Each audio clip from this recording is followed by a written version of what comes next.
269 kembali ke sekolah langit cerah. Saat itu, ketika Tang San mengantarkan perajin surgawi Luo Gao ke sekolah langit cerah bersama dengan sejumlah besar logam mulia, dia juga meninggalkan resep bahan peledak di sana.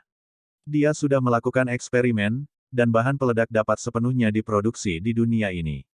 Akibatnya, pengrajin ilahi Luo Gao tidak hanya akan menghasilkan jarum bunga pir torrential, tetapi pada saat yang sama juga senjata tersembunyi terkuat Sekte Tang, Buddha Furi Tang Lotus.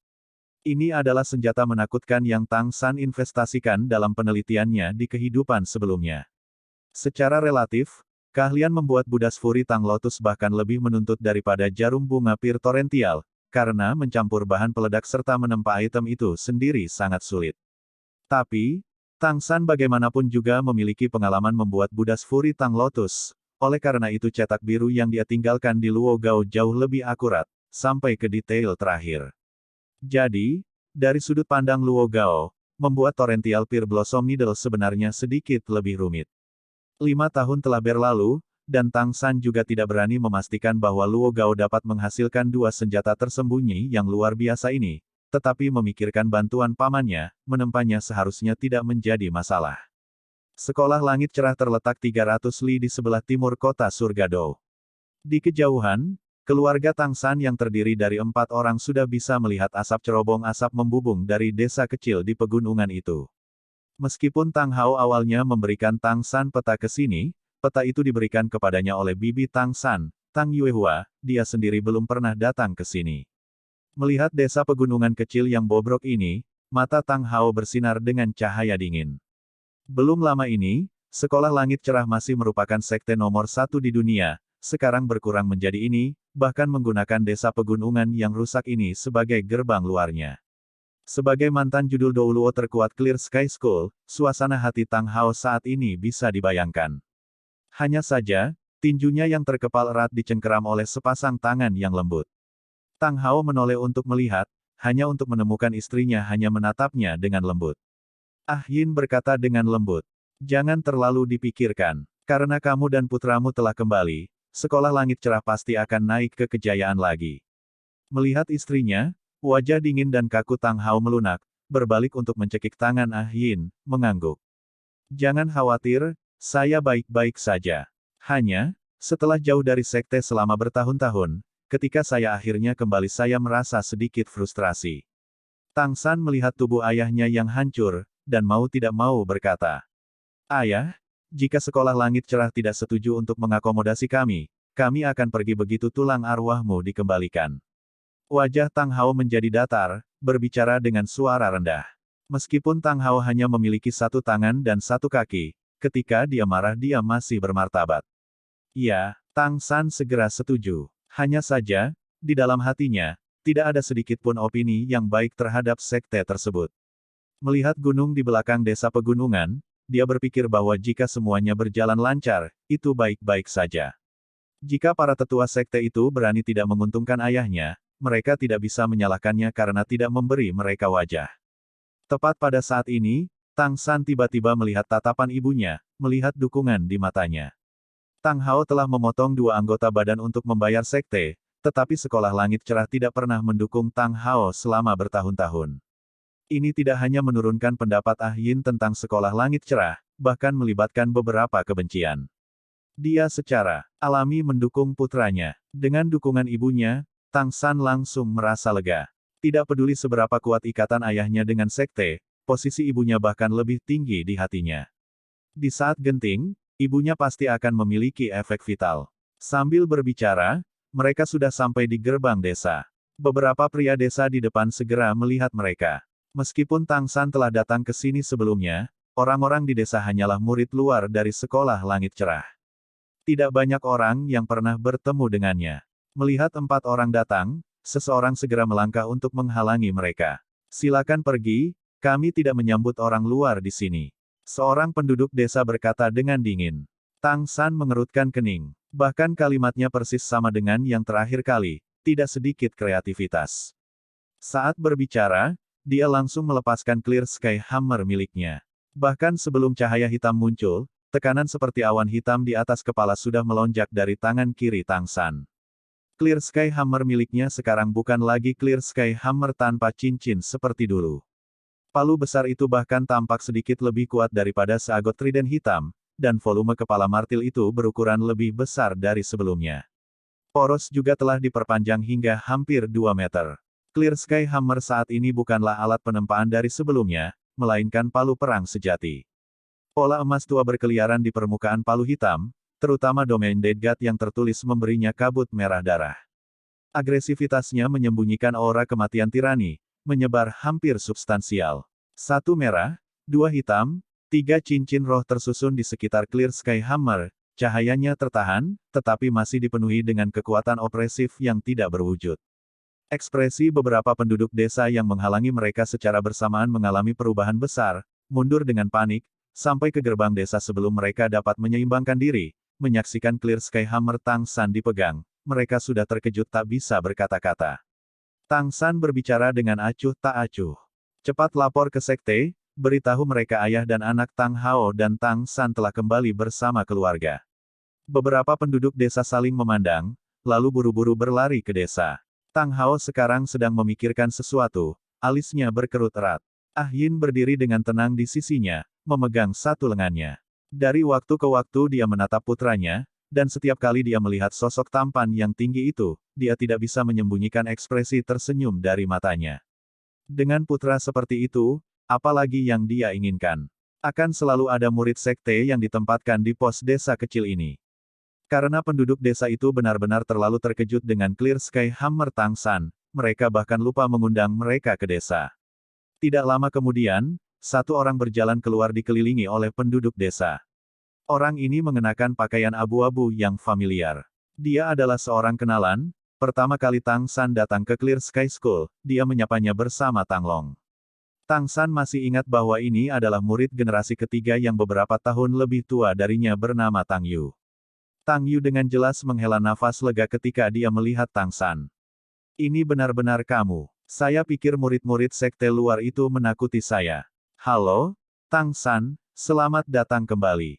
Kenapa saya baru saja mendengar mereka mengatakan paman kedua juga akan datang kembali bersamamu? Mata Tang San menjadi gelap. Tang Yi dengan jelas melihat ayahnya, dan ketika dia tidak mengenali ayahnya yang terluka, dia tidak bisa menahan perasaan sedikit lebih kesal pada Clear Sky School. Dia berbicara dengan suara rendah. Ayahku ada di sini. Tang Yu adalah murid sekolah langit cerah, dan tentu saja bukan orang biasa. Dia segera merasakan perubahan ekspresi Tang San, dan mengalihkan pandangannya ke Tang Hao. Meskipun dia berusaha keras untuk mengendalikan suasana hatinya, saat dia melihat satu lengan dan kaki Tang Hao, dia masih tidak bisa menahan keterkejutannya. Hanya saja, dia masih pandai, dan sangat cepat bereaksi. Dengan tergesa-gesa mengambil 2 langkah ke depan, dia membungkuk. Junior adalah Tang Yu, salam paman kedua. Sebenarnya, Tang Hao bukan yang tertua kedua dari generasi kedua sekolah langit cerah. Hanya dia dan Tang Xiao adalah anak-anak dari istri pertama Master Sekte sebelumnya, dan generasi ketiga memanggilnya sebagai paman kedua. Tang Hao melambaikan tangannya. Tidak perlu sopan santun, aku sudah tidak menghitung orang-orang dari sekolah langit cerah di antara para pendosa sekte sedini 20 tahun yang lalu. Tang San berbicara dengan suara rendah. Kakak Tang Yu, aku akan menyusahkanmu untuk memimpin, kita akan pergi ke sekte. Mendengar Tang San mengatakan ini, Tang Yu segera menunjukkan ekspresi yang sulit, tersenyum kecut. Saudaraku, kamu naik ke sekte secara alami tidak masalah. Hanya, kamu juga tahu bahwa sekte itu disegel sekarang, orang luar tidak diperbolehkan. Juga, status paman kedua sensitif sekarang. Jangan mempersulitku. Tang San dengan marah berkata. Orang luar apa? Ayahku adalah putra kepala sebelumnya, berjudul Langit Cerah, ini ibuku dan istriku, di mana ada orang luar. Tang Yu berkata dengan canggung. Tang San, aku benar-benar tidak bisa bertanggung jawab atas ini. Bagaimana dengan ini, kamu ikut denganku ke sekte terlebih dahulu dan menjelaskan keadaannya kepada ketua sekte dan para tetua. Kemudian undang paman kedua dan keluargamu, naik gunung. Hati Tang San tergerak, mengalihkan pandangannya ke ibunya, dan ekspresinya segera menjadi tenang. Mengangguk ke Tang Yu, dia berkata, tidak apa-apa juga, kalau begitu kita pergi dulu. Berbicara, dia melangkah di depan ayahnya. Ayah, Jangan mempersulitnya. Dia benar-benar tidak bisa mengambil alih. Aku akan naik gunung bersamanya dulu, lalu turun untuk menjemputmu. Xiao Wu, kamu juga menungguku di sini. Xiao Wu mengangguk manis, dan Tang San berbalik dan pergi. Tepat saat dia berbalik, Tang San melihat ke belakang, hanya untuk melihat ayahnya menatapnya dengan tatapan membara. Ayah dan anak saling memandang, dan pada saat itu Tang San tahu bahwa ayahnya sudah mengerti apa yang dia maksud.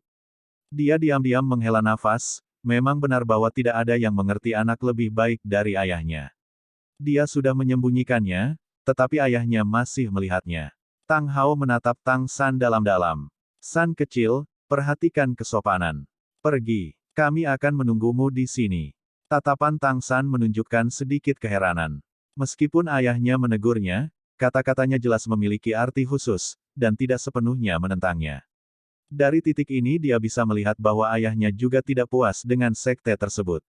Tentu saja, ini juga karena hati ayahnya dengan sekte, dan ingin kembali untuk menghormati kakeknya. Mengangguk pada ayahnya, Tang San kemudian berbalik dan mengikuti Tang Yu. Melewati desa, mereka mencapai dinding batu yang curam.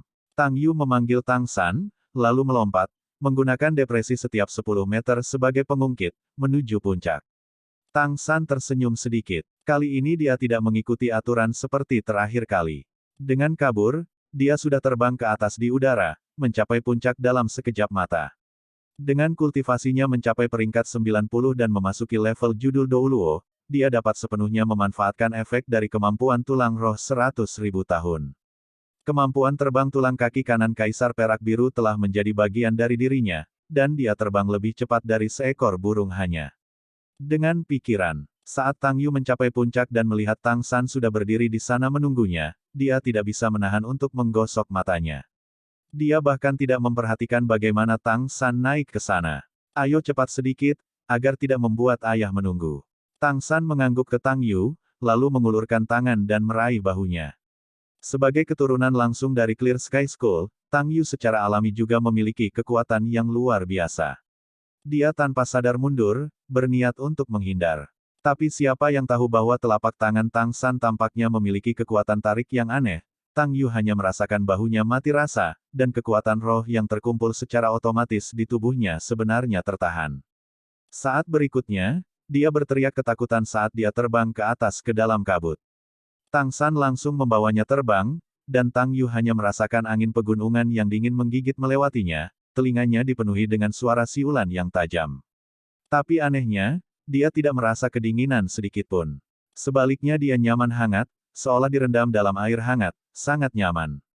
Sebelum Tang Yu bisa menikmatinya terlalu banyak, ada kejutan di bawahnya saat kakinya kembali ke tanah yang kokoh, dan dia secara bersamaan mendapatkan kembali kendali atas tubuhnya. Tang San melepaskan tangan kirinya dari bahunya, tersenyum sedikit. Jangan menahanku karena menyinggung, ini sedikit lebih cepat. Tang Yu kemudian menemukan bahwa dia telah kembali ke puncak utama sekolah langit cerah, dan hanya dalam beberapa saat. Tanpa daya menggelengkan kepalanya, tatapan Tang Yu pada Tang San segera berubah banyak. Tang San, kamu bahkan lebih menakutkan sekarang daripada terakhir kali kamu kembali. Hanya saja, entah bagaimana aku merasa kamu punya niat buruk. Suasana hati seperti ini di depan para tetua. Para tetua tidak dalam suasana hati yang baik. Tang San tersenyum dengan tenang. Terima kasih banyak atas peringatannya. Aku akan mengingatnya. Dia berpikir dalam hati, apakah itu benar-benar terlihat begitu jelas. Bahkan Tang Yu melihat bahwa dia memiliki niat buruk. Hanya, niat buruk atau tidak, itu tergantung pada pilihan sekte. Tang Yu melihat ke atas sagot trident kuno yang aneh di tangan Tang San. Ayo pergi. Kita akan masuk ke dalam. Benteng seperti bangunan batu sekali lagi muncul di depan Tang San. Melihat adegan ini, Tang San tidak bisa menahan diri untuk menarik napas dalam-dalam. Kembali kali ini adalah untuk beberapa hal. Dia berhasil dengan susah payah menekan suasana hatinya, membuat dirinya setenang dan selembut mungkin.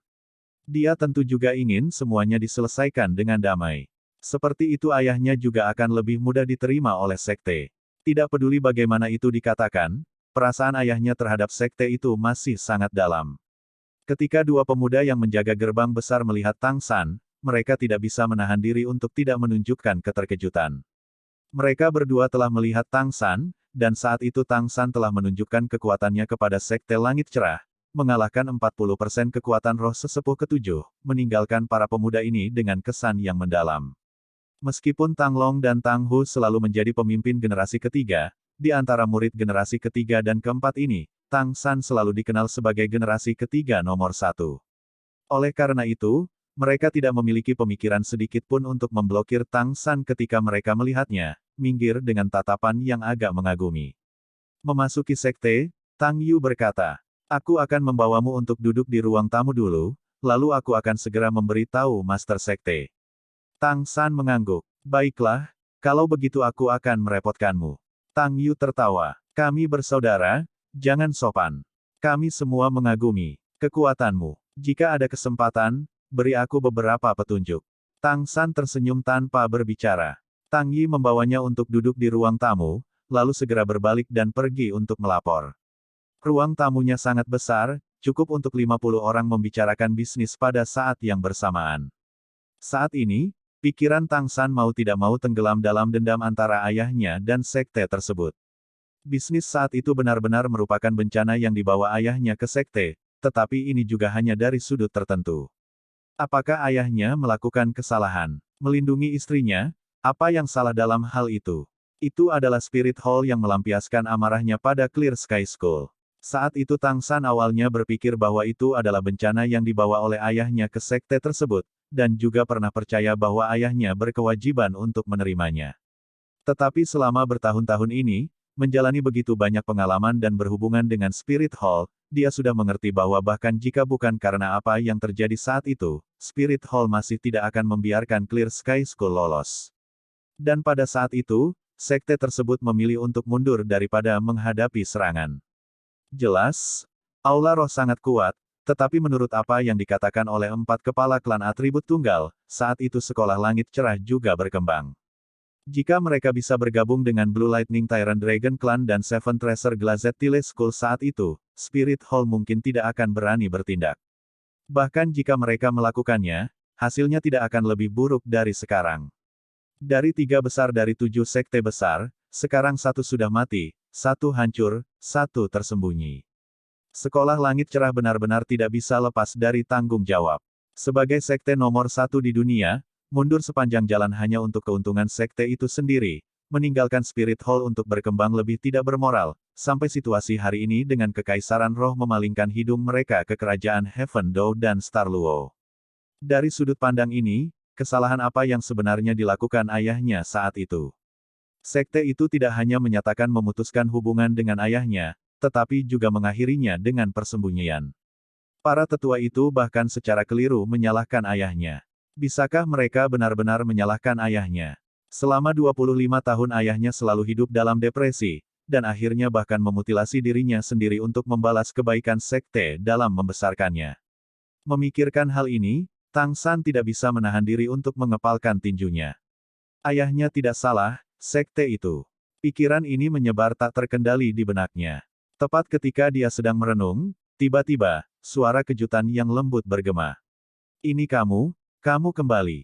Tang San mengangkat kepalanya untuk melihat, itu adalah sosok akrab lainnya, salah satu orang yang luar biasa di antara murid generasi ketiga, pesaing Tang Long untuk generasi ketiga mencaci, Tang Hu. Dia hanya berdiri di luar pintu menatapnya. Mereka tidak bertemu selama beberapa tahun, dan kehadiran Tang Hu menjadi lebih stabil, benar-benar seperti harimau ganas dengan kekuatan pendiam. Setiap gerakan tampak sangat tenang. Cahaya berdenyut di matanya, keheranan hanya melintas, tapi jauh di matanya ada permusuhan yang jelas. Tang San bahkan sekarang ingat putrinya yang imut, Tian Tian. Selama bertahun-tahun, gadis kecil berusia 13 atau 14 tahun itu seharusnya juga tumbuh menjadi wanita muda. "Halo, kakak Tang Hu." Tang San berdiri. Etiket tidak bisa ditinggalkan, Tang San masih menganggap tugas keluarga dengan sangat serius. Tang Hu memasuki aula. "Kapan kamu kembali?" Tang San berkata. "Baru saja tiba." Tang Hu mengangguk. "Jika ada kesempatan, mari kita bandingkan catatan." Tang San juga tidak menolak. "Baiklah, aku akan siap kapan saja." Tang Hu tidak mengatakan apa-apa lagi. Tepat ketika dia bersiap untuk pergi, suara langkah kaki tiba-tiba datang dari luar, dan pemimpin sekolah langit cerah saat ini, Tang Xiao masuk ditemani oleh Tang Yi dan Tang Long. Melihat Tang Hu di sini, Tang Xiao mau tidak mau sedikit terkejut, hanya saja, dia tidak memperhatikannya sekarang. San kecil, kamu akhirnya kembali. Tang San buru-buru melangkah maju, berlutut. Paman, aku membuatmu khawatir. Tang Xiao meraihnya dan menariknya ke atas. Kami adalah keluarga, tidak perlu terlalu sopan. Kamu kembali dari Pulau Sagot. Mendengar kata-kata Pulau Sagot, apakah Tang Long atau Tang Hu, mata mereka meledak dengan cahaya. Saudara-saudara ini saling memandang, tatapan mereka bertabrakan, tidak menyerah. Jelas, mereka belum menyelesaikan kompetisi mereka di tahun-tahun ini. Tang San secara alami tidak perlu menyembunyikannya dari Tang Xiao. Saat itu Tang Xiao yang menyarankannya untuk pergi ke Pulau Sagot. Ya, saya baru saja kembali dari Pulau Sagot. Paman, mengapa Anda datang secara pribadi?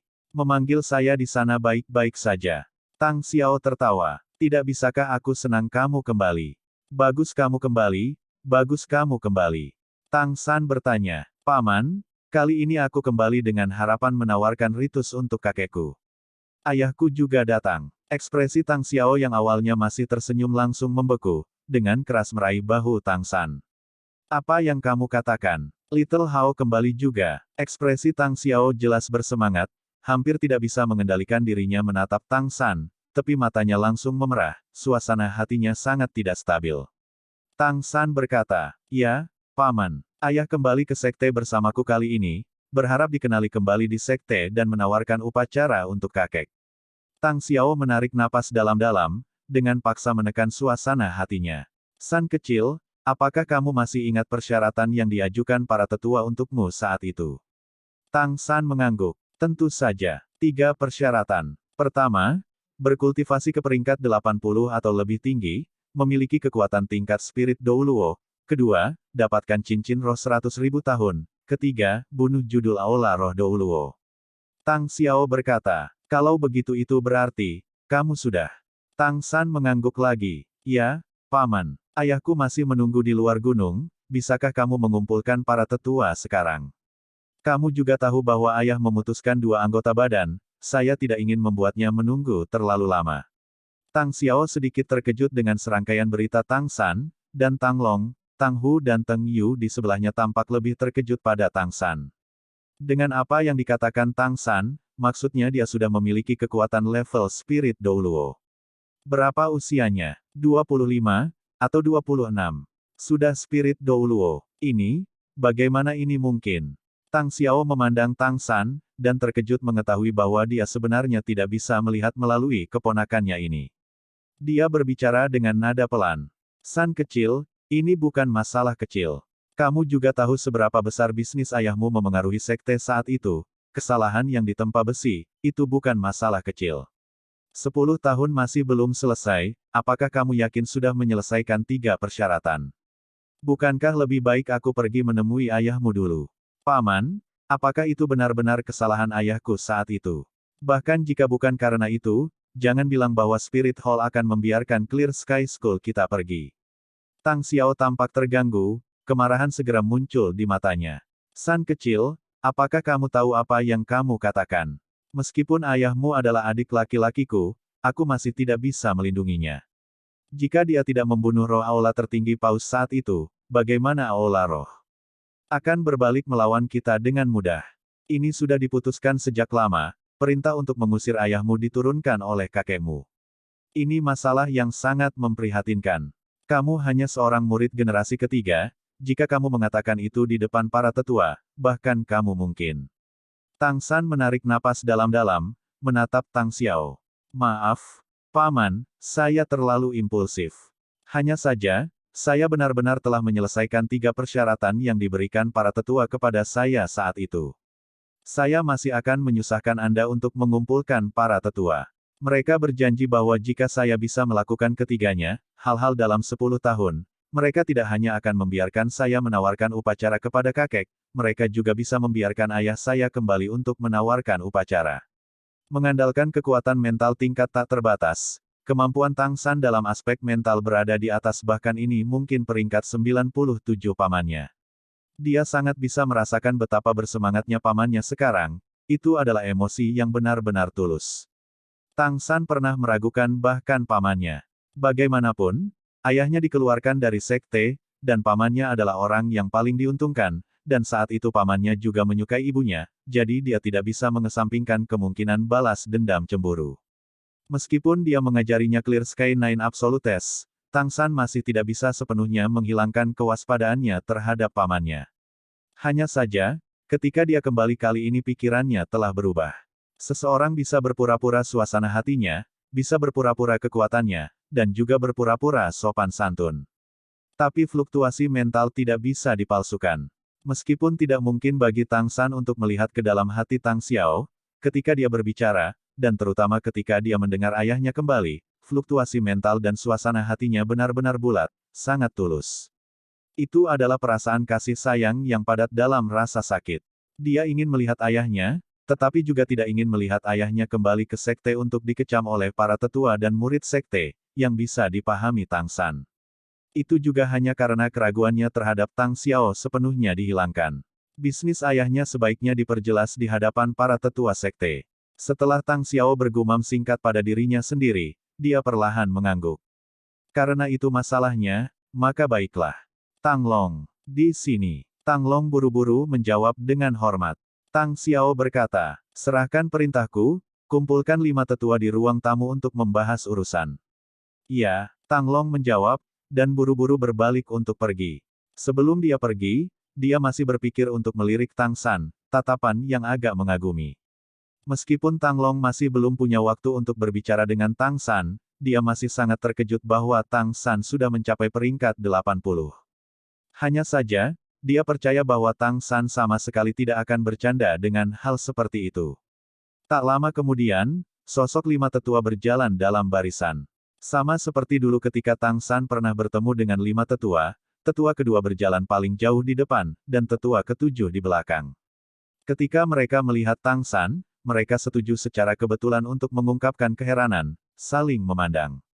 Jelas, mereka sudah menduga bahwa Tang Xiao yang mengadakan mereka akan terkait dengan Tang San. 4 tetua pertama langsung berjalan ke 4 kursi teratas di aula dan duduk. Hanya tetua ketujuh yang pernah bertarung dengan Tang San melangkah langsung ke arahnya, menatapnya beberapa kali. Kamu kembali. Apakah ketiga persyaratan itu terlalu sulit? Kamu masih memiliki beberapa tahun lagi, bekerja keras. Jangan kehilangan muka untuk sekolah langit cerah kita.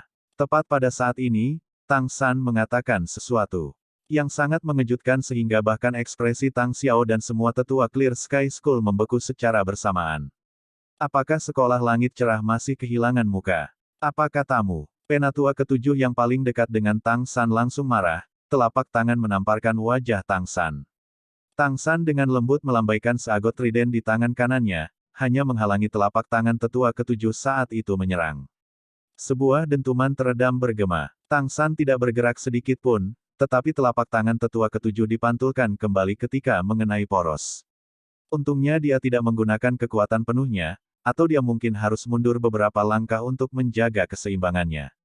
San kecil, omong kosong apa yang kamu katakan? Tang Xiao melangkah ke Tang San dalam hampir 1 langkah. Meskipun dia tampak menegur Tang San, dia menempatkan tubuhnya di antara Tang San dan tetua ketujuh. Saat ini, 4 tetua lainnya juga telah melihat ini, dan memelototi Tang San dengan tetua kedua yang memimpin. Wajah Tang San tenang, berbicara dengan acuh tak acuh. Ini bukan omong kosong, itu kebenarannya. Di dunia Master Roh luar, berapa banyak orang yang masih tahu tentang sekolah langit cerah kita? Jika Anda menyebutkan sekolah langit cerah, bagaimana mereka akan mengevaluasinya? Hanya seperti kura-kura yang menarik kepalanya ke dalam cangkangnya. Apakah Clear Sky School masih memiliki wajah? Cukup. Tang Xiao meraung, satu telapak tangan menamparkan wajah Tang San. Kali ini, Tang San tidak menghindar, atau membuat gerakan untuk melawan, dengan kaku menerima tamparan Tang Xiao. Hanya saja, tamparan Tang Xiao hanya memalingkan wajahnya ke samping. Dengan seagot trident sebagai jangkar, Tang San tidak tergerak. Juga, sementara Tang Xiao tampak marah, tamparannya hanya menggunakan kekuatan 10%. Gumpalan darah mengalir dari sudut mulutnya, tetapi Tang San tidak bergerak untuk menghapusnya, sebaliknya mengangkat tangan kirinya dan mengulurkan 3 jari. Hari ini, saya memiliki 3 hal di sini. Yang pertama, untuk membuktikan kepada para tetua bahwa saya telah menyelesaikan 3 persyaratan yang Anda ajukan kepada saya saat itu. Yang kedua, untuk mempersembahkan upacara kepada kakek bersama dengan ayah saya. Yang ketiga, dan juga yang paling penting, saya akan membuktikan kepada ayah saya bahwa apa yang terjadi saat itu bukan pada ayah saya. Pada saat yang sama, saya juga akan memiliki 2 tulang roh ayah saya membayar sekte dengan. Kurang ajar. Penatua kedua yang tampak baik hati akhirnya angkat bicara, aura kuat yang hebat tiba-tiba meledak dari tubuhnya, menekan Tang San dari segala arah. Tapi yang mengejutkan, Tang San benar-benar berdiri di sana menghadapi tekanannya seolah-olah dia bahkan tidak merasakannya. Tang San, menurutmu di mana ini? Bagaimana kamu memenuhi syarat untuk berbicara kepada kami seperti itu? Ketujuh, tangkap dia. Tuan Sekte, kamu juga telah melihat perilakunya. Pertama-tama aku akan menanyainya tentang dosa tidak menghormati orang yang lebih tua. Petik 2. Penatua ketujuh meraung, cahaya hitam melonjak, Clear Sky Hammer tiba-tiba dilepaskan. Tepat ketika dia akan bergerak, Tang Xiao buru-buru memblokir di depannya, berteriak. Tunggu, Tang San masih tampak tidak tahu berterima kasih, tertawa dingin. Mau melawanku? Di luar baik-baik saja. Sambil berbicara, dia mendorong tanah, membalik dengan trisula emas di tangannya, sudah meninggalkan ruangan. Tang Xiao merasa cemas. San kecil, kamu. Sebelum dia selesai, tetua ketujuh di belakangnya sudah mengejar. Tak berdaya, Tang Xiao juga hanya bisa melangkah keluar, dan 4 tetua lainnya juga mengikuti dari belakang dengan cahaya berbahaya yang berkedip-kedip di mata mereka. Tang San tidak hanya meninggalkan ruangan, dalam beberapa lompatan dia sudah meninggalkan sekte, tiba di ruang terbuka yang datar di depan gerbang utama. Penatua ketujuh sangat cepat, dia mengejar hanya dalam sekejap mata. Nak, apakah kamu minum obat yang salah hari ini? Tetua ketujuh berteriak dengan marah. Tang San masih memiliki pendapat yang baik tentang tetua yang lugas ini, tetapi hari ini dia ada di sini untuk keadilan bagi ayahnya, dan tentu saja tidak akan mengalah. Dia berbicara dengan suara rendah. Penatua ketujuh, saya menghormati Anda sebagai penatua. Tetapi jika Anda bertekad untuk bertarung, jangan salahkan junior ini karena tidak sopan. Penatua ketujuh malah tertawa dengan marah. Anak baik, saya melihat Anda telah menumbuhkan sayap Anda. Saya ingin melihat betapa tidak sopannya Anda. Saat itu dia kalah dari Tang San. Meskipun dia hanya menggunakan 40% dari kekuatan rohnya, di dalam hatinya dia selalu tidak berdamai. Tang San hanyalah seorang raja roh saat itu. Telapak tangannya masih terasa sakit karena pantulan saat dia menamparkan seagot trident tadi. Dalam kemarahannya yang membara, dia tidak berniat menahan diri. Clear Sky Hammer di tangannya memegang sikap tirani yang mengesankan, menghantam langsung ke kepala Tang San. Tang San tidak melepaskan semangatnya. Menghadapi Clear Sky Hammer dari tetua ketujuh, dia mundur setengah langkah, mengangkat seagot trident secara horizontal dengan kedua tangan, berteriak. Mulai. Saat Palu dan Poleam bertemu juga ketika Howling Sky Douluo Tang Xiao dan 4 tetua lainnya menyusul. Melihat tetua ketujuh dengan 9 cincin roh berkilauan menghancurkan Clear Sky Hammer-nya ke arah Tang San yang tidak bersemangat dengan tekanan dari Gunung Tai, Tang Xiao mau tidak mau menjadi pucat karena ketakutan. Tapi sekarang sudah terlambat bahkan untuk menyelamatkannya. Dia dengan pahit menutup matanya. Menghadapi serangan seperti itu dari judul Douluo, bahkan tanpa melepaskan semangatnya, Tang Xiao tidak berpikir akan ada hasil kedua untuk Tang San. Ledakan. Sebuah ledakan memekakkan telinga bergema di pegunungan. Teriakan alarm datang dari belakang Tang Xiao, dan ketika dia tanpa sadar membuka matanya, dia tercengang dengan apa yang dilihatnya.